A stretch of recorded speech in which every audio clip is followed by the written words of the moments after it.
Balasore train हादसे में बिहार के मजदूरों की भी गई जान। बिहार के बेरोजगार लोग भेड़ बकरी की तरह ट्रेन में लदकर रोजगार खोजने जहाँ जाते। आज मोदी बिहार में फैक्ट्री लगाते तो बिहारी दूसरे राज्यों में क्यों जाते। प्रशांत किशोर। ओडिशा के बालेश्वर जिले में हुए दर्दनाक रेल हादसे की चर्चा चारों तरफ है। इसी हादसे के शिकार बिहार के मोतिहारी जिले के भी कुछ लोग हुए हैं जो कि कोरामंडल एक्सप्रेस में सवार थे।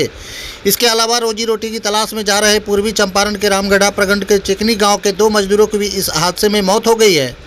बिहार की जनता इसी दुर्दशा के मुद्दे पर मुखर रहने वाली जनसुराज के संस्थापक प्रशांत किशोर ने कहा कि आप लोगों ने अपने बच्चों के पेट काट करके बड़ा किया है।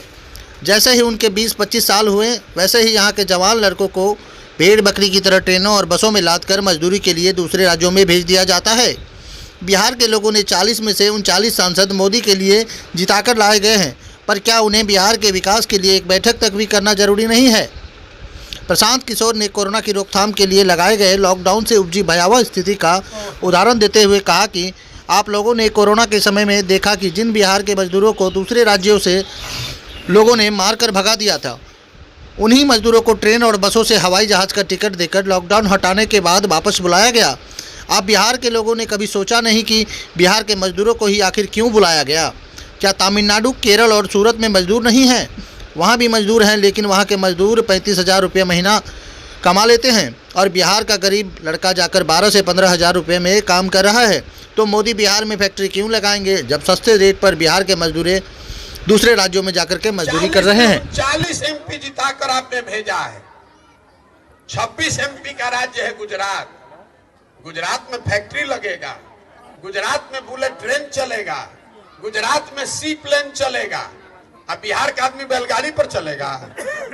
हम लोग मुफ्त में वोट देते रहेंगे तो गलती मोदी जी का है कि हम लोग का है। एक शहर है गुजरात में सूरत, एक अकेले शहर सूरत में 5 लाख से ज्यादा बिहार के लड़के मजदूर हैं। आप बताइए, जरा सोचिए कि सूरत में कितना फैक्ट्री होगा। अगर मोदी जी सूरत में इतना फैक्ट्री लगवा सकते हैं तो 2-4 गो वैशाली या चंपारण में लगवा देते। देश में कौन सा ऐसा उद्योगपति है जिसको आज प्रधानमंत्री बुला के कह दें कि नहीं तुमको वैशाली में फैक्ट्री लगाना है, तो किसको दम है कि कह देगा कि नहीं लगाएंगे। तो काहे नहीं मोदी जी फैक्ट्री यहां लगवा रहे हैं? अरे आपको ये समझ में नहीं आ रहा है। अगर फैक्ट्री यहां लग जाएगा तो 15,000 रुपया में 2 करोड़ जवान मजदूर मिलेंगे कहां से? पूरे देश में हम लोग मोटरसाइकिल, कार, फ्रिज, सीमेंट, छड़ नहीं बना रहे हैं।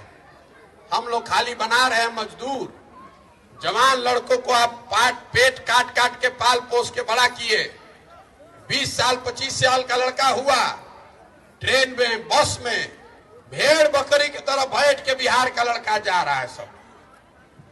आपने देखा कोरोना के दौरान जिन मजदूरों को, जिन बच्चों को मार के भगा दिया लोगों ने, उन्हीं मजदूरों को वापस बुलाने के लिए लोग ट्रेन से, बस से, प्लेन का पैसा देके बुलाया। क्यों बुलाया?